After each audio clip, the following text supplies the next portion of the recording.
my severe traumatic brain injury.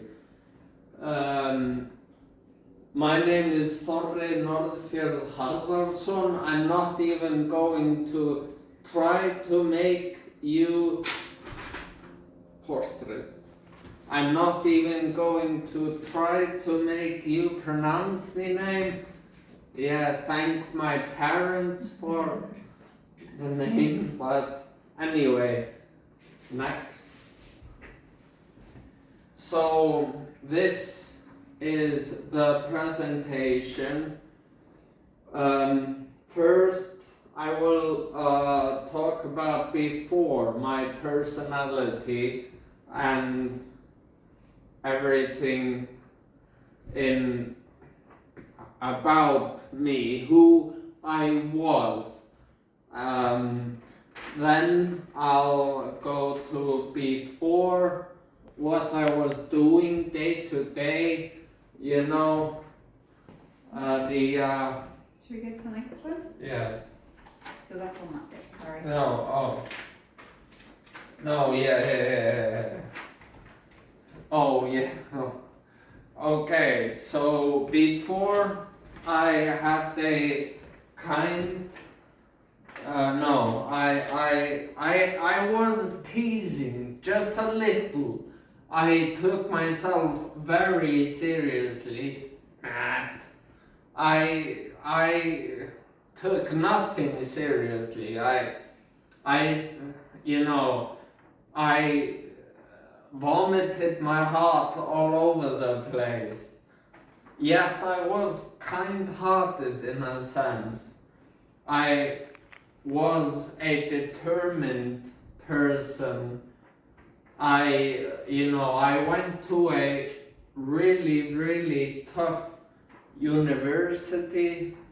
A junior college.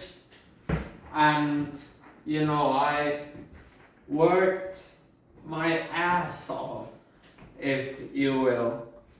I was rather charismatic, but yet at the same time,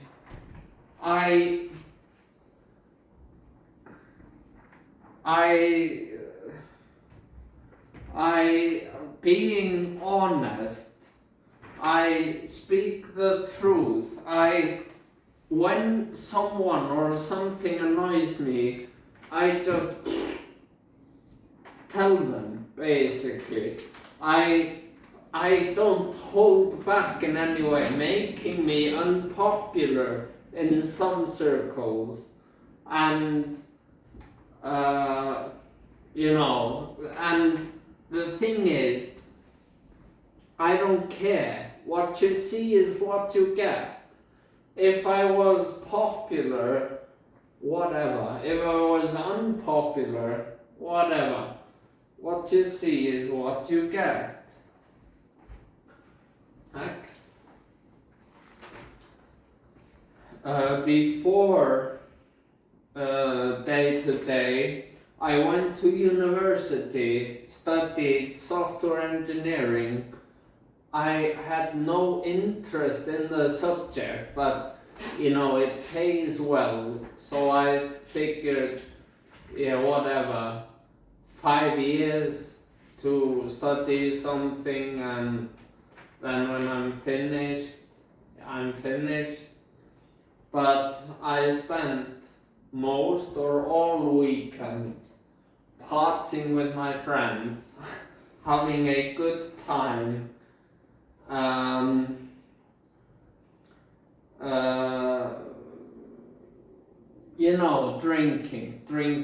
Drinking a lot every weekend.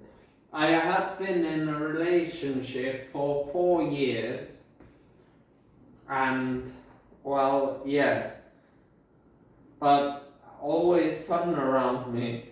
The summer or 2 years before I started uni, I worked as a waiter in a restaurant. Hard work.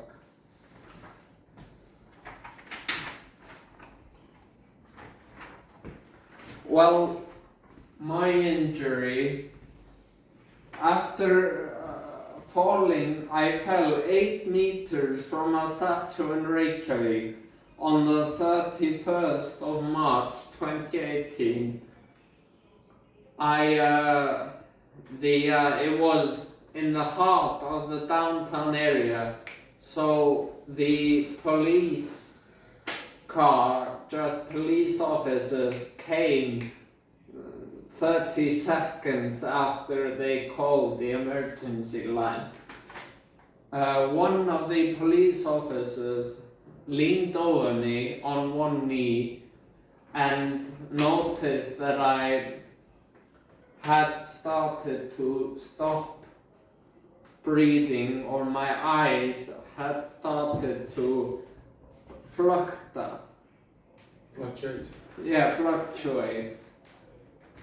And yes, I stood here, fell here. And the thing is that she said, Thorri, keep your eyes open. Keep your eyes open. Breathe. What does Thorri do, the stupid idiot? He listened to her, straight after falling 8 meters down a bloody statue. But after my accident, one of the country's leading brain surgeons was on back shift. He was called, he ordered a CT scan, jumped into his car, drove to the hospital. 40 minutes later, he was inside my brain, performing a 120-minute brain surgery, saving my life. Yet I was close to death. I wish they were more professional there. No, but in total I had over 17 hours of surgery in my brain, but now I'm in limbo. That shouldn't be there. It's an odd place, but yes, yes. Okay, next. After the accident, my personality took a huge shift in the sense that, well, not necessarily a shift. It was the same, but all boundaries were taken off.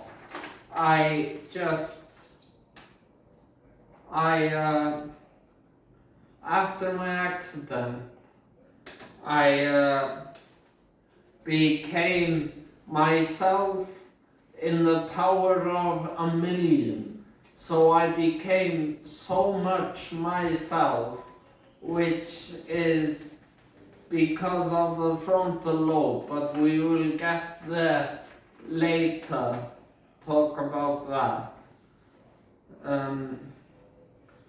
Blown out of proportion. Okay, after.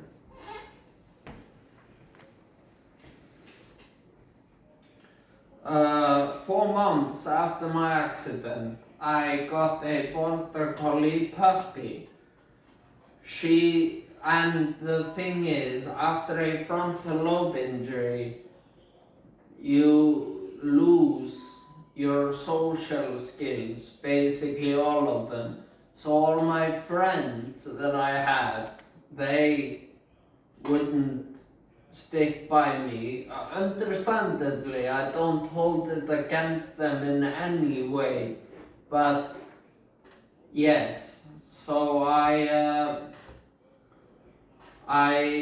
the only true friend I had was a border collie puppy. She relied heavily upon me. I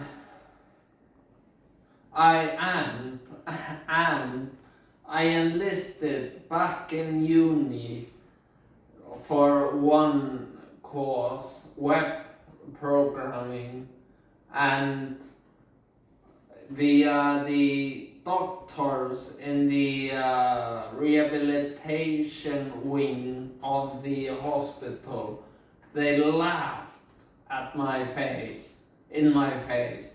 They laughed at me. No, he's never going to finish. Because they laughed, I decided then and there, I'm going to prove them wrong. And that is what is called Thor's determination, which is a phrase that, funnily enough, the brain surgeon team that treated me, they made for patients who just don't give up. They just keep on going, even when all cards are stacked against them. But yeah, I remained determined. But then, just before Christmas, the same year as my accident, my puppy, she ran in front of a car and passed away. Then I lost basically my only friend, the only light in my life. Thank you.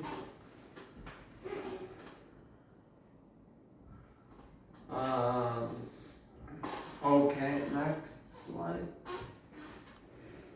My brain injury. These are the sections of the brain which were most profoundly affected. I will now talk about each section in detail. So as you can see, my brain had become somewhat of a what's the artist's name again? Pollock. Yeah, I had become somewhat of a Jackson Pollock painting. You see this? Basically nothing worked. So, yes. Okay, next. Occipital lobe. Okay. The is mainly responsible for the visual workings of our brain. So my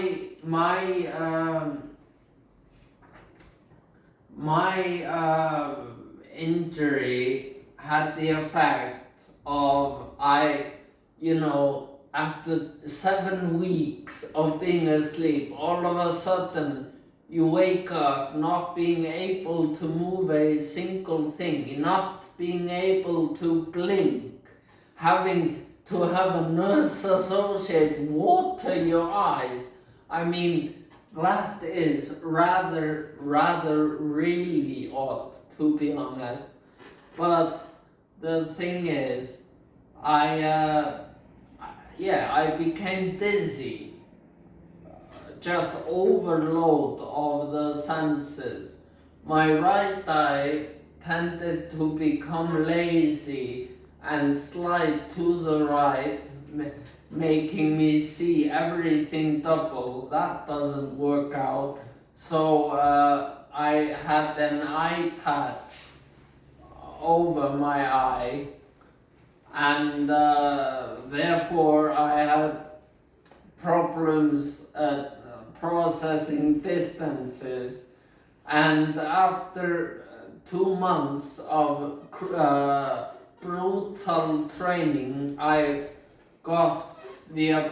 gained the ability to be able to walk with help or a cane, and that, with the eye patch, made me, similar to a 16th century pirate. Well, which is a look, I'll give you that. Perhaps not fashionable today, but if we were to go 400 years back, then yeah, maybe. But now after that, I got finally glasses 7 bloody years after my accident. So finally I can see all of your horrific faces here in the audience. So I don't know which I prefer. Well, but that's just me, to be honest. But the next parietal lobe. Wait. Oh, trying to go back? I need just a point of what it does, just a small, like, caveat. The parietal lobe holds the sense of touch and okay, next, and the sense of temperature. The sense in my right hand has been severely impacted, causing me to have to use my bloody left hand to check if there's anything in my right pocket, which is, well, annoying at best, but the sense of temperature is also a giant part of the parietal lobe, and therefore I'm always cold on my toes and always flaming on my hands. And another part, the parietal lobe helps us fall asleep and stay asleep, but therefore I have problems sleeping, and I get easily fatigued by lights and noises. Well, we're not even halfway through the bloody lobes that were affected. You must agree that it was a hopeless case to begin with. Just saying, Jackson Pollock. Oh, we just got the chance. Yeah, the hearing has improved over time, but yet when people speak fast around me, I sometimes miss words, but my brain, being a horrific creation of Earth, I just, instead of saying what again and again, I just make up what people are saying to me, annoying everyone around me. When people are talking about, the coat rack has been broken. Oh, the Kazakhstani, I don't know, just my brain finds something to fill in the blanks. And yes, the cerebellum.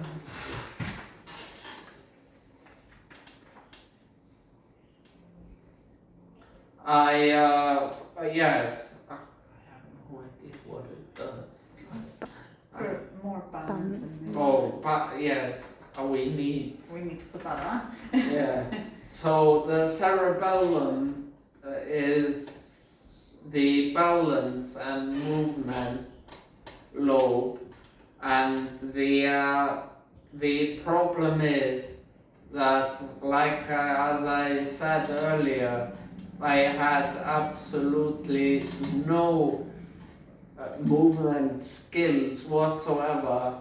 So everything had to be learned, basically. I had to train every single day. I had to keep on, do this, do this, do this. I had no sense in my right hand. I couldn't move it at all. And I was in a wheelchair at first, but then I graduated from there into a walking frame, the pirate, you know. And when I got to the walking frame, I promised myself I will never ever take a seat in a wheelchair as long as I live. Thank you.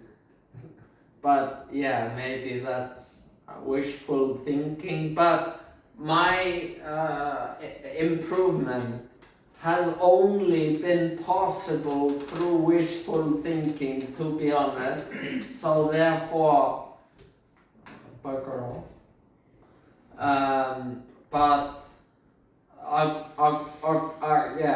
according to my brain surgeons, the reason I was able to learn how to just stand up and start jogging half a marathon, not literally, was because of the fact that I had way too many stem cells in my brain, which got me thinking the other day, what kind of a genius could I have been if I hadn't got in my accident? I could have been winning Magnus Carlsen in chess easily with my eyes closed. Just a thought, but of course I had to put them all into learning how to walk again. Yes. Okay, hypothalamus. Yeah, the small bugger in the sense of heat. Yes, more of a sensory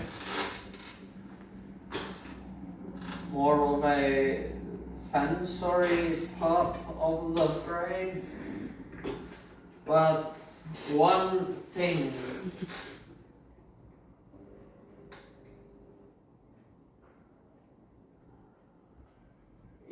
so the brain kind of swaps between being ice cold that I'm shivering to being absolutely steaming like I'm laying in a sauna, which could be considered rather odd, seeing as I live in Iceland. But yeah, at the same time, kinda great. I can go out, tan in the sun, no matter how the weather is. So, yes. Okay, next. Amygdala.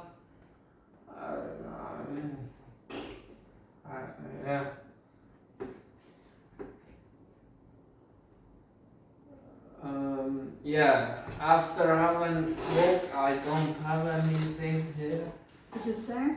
Yes, after having woken up, perhaps I don't know if it is because of the brain injury or whether anyone would feel just waking up after being asleep for 7 weeks. So I remember clearly feeling absolutely lost, having no idea where I am, what happened, whatever. And I remember that first I learned how to blink and move my eyes, and my best friend at the time, he made a new system, if you will. A system where he had an alphabet, and I blinked when I was on the right letter, and then they could somehow decipher what I was thinking, and I asked for help by blinking. The only problem being that we all blink, right? So sometimes I was just blinking and people would run up to me, sorry, what can I do? And I can't just tell them to piss off. So, horrible.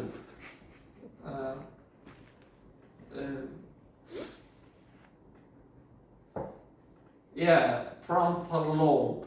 That is the most worrisome part of my brain that absolutely got, in the sense that the single most complex part of humanity, the reason why and how we are able to build the society we live in, how we're able to follow rules and laws and, you know, everything we have that other animals don't have, is because of our immense frontal lobe evolution.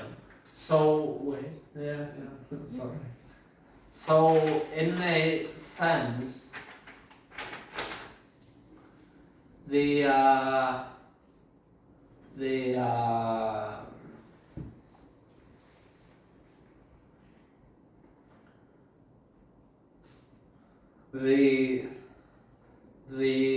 problem being is that we now, as in 2025, we don't fully, completely understand it. So it is almost impossible for us to heal it in any way, to just, it's not like having a scratch and putting a band-aid on it.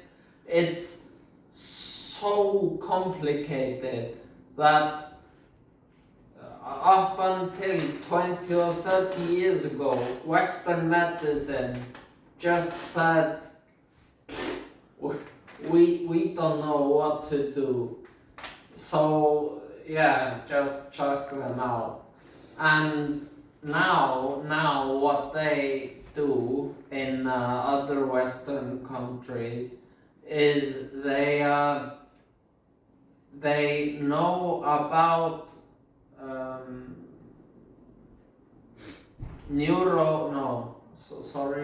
We have that coming up on the neuroplasticity. Oh, sorry. Okay. Yeah? Yeah. Do you want to go to the next slide? Yes. Yeah. Yeah. Yeah. So, as I see, deep and frontal lobe injury causes isolation, lack of will to continue doing anything. You stop seeing the point in, you know, you wake up, the first thought that comes into your mind is, what's the bloody point? Another day, another repeating of the same misery, pointless life. Why am I alive? Why can't I give up? And that is the hardship of being me, not being able to just give up. there is always an itchling in me telling me, driving me forward.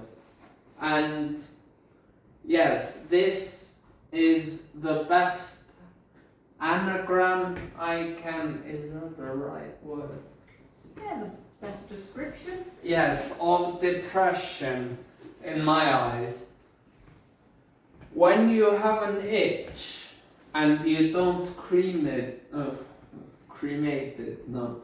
You don't treat it with cream or something else. You will just keep on scratching it until you feel pain. The itch has changed into pain in a sense, and you continue scratching it. It becomes a wound and then an infection. And the same thing applies to mental health. If you're anxious and you do not heal, you do not tend to yourself to get rid of the anxiety, it leads to stress, panic. And if you don't do anything about the stress and anxiety, it will lead to depression. And in the end, I surrender, I give up. Okay, next.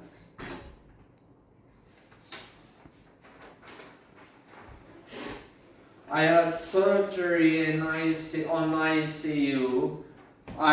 In rehab in Iceland.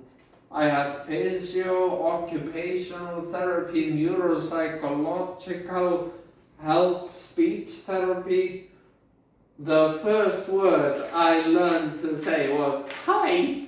So therefore, for a week or something, every time someone passed me, I would say hi, hi, hi. Probably the single most tiring patient in the hospital. Hi, hi. Yeah, but then I just like a snap of the finger, I started to speak.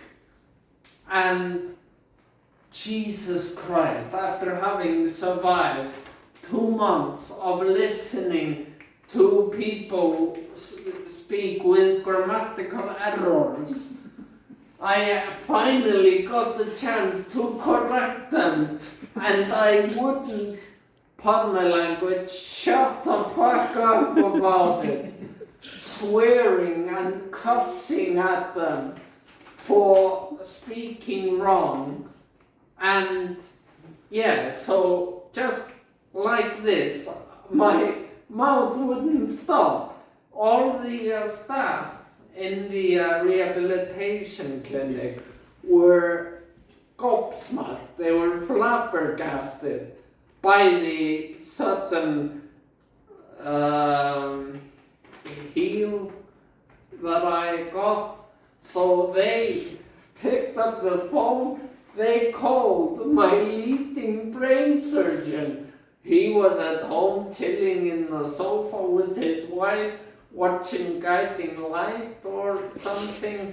I guess what middle-aged people do, or whatever. And he picked up the phone and they were, "You have to come in now." And he got in his car for the second time, rushing to the hospital to meet the bloody, weight that I am on society. And he couldn't believe his eyes or ears. I just wouldn't stop talking. They had written me off. They first of all expected me to just die. Then they expected me to just become a vegetable in bed forevermore. But for some reason, I wouldn't shut the hell up. But yes, I still have a potential to get better, but Iceland is 20 years behind other Western countries in the sense that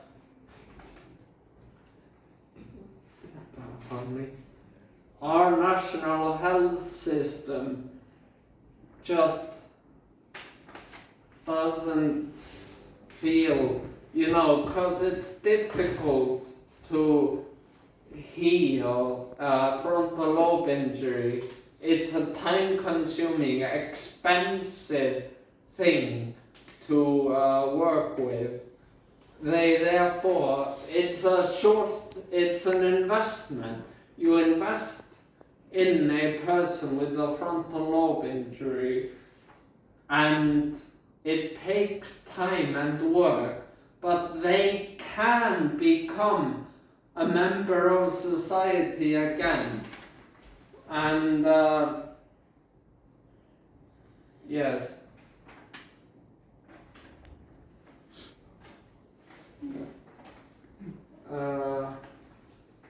Okay. And here's a stupid little bloody thing called Asia. Then 3 years ago I got another puppy. The bane of my existence.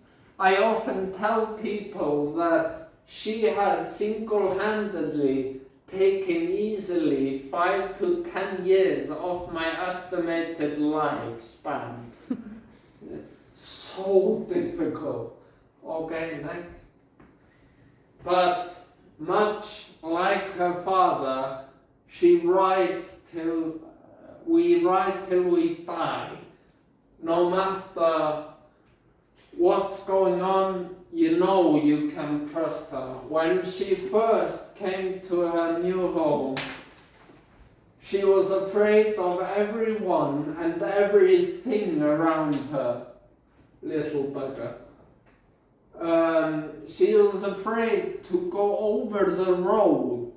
I had to get her over with little treats, just so she would have the guts bravery to go. She was afraid to go through a door frame. It was impossible. Me being not exactly the most patient person as anyone who ever has spoken to me can verify. It took all my willpower to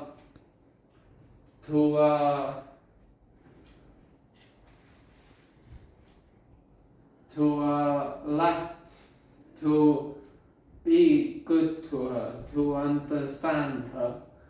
But the thing is, Shall we? I'm thinking of the time, sorry. Yes. Just the last slide.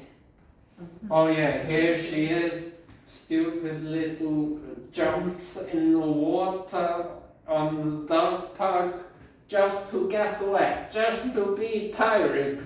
My mum has her own dog, and my Asia has a very, very strict feeding schedule. She gets breakfast in the morning and dinner in the evening. Meanwhile, my mum's dog, she just always has food. But my mum has a gate to keep them separated, and Asia and their food is on both sides. And one time Asia noticed that no one was watching her, so she snuck past the gate to eat all of the other dogs' food, just to see that someone spotted her, so she ran back. annoying creature. Sorry, should we finish that? Today I stand on this stage. Tomorrow I will be on top of the world. Whatever you do, do not let others' opinion on yourself affect your self-worth. Good books always have a good ending. Thank you.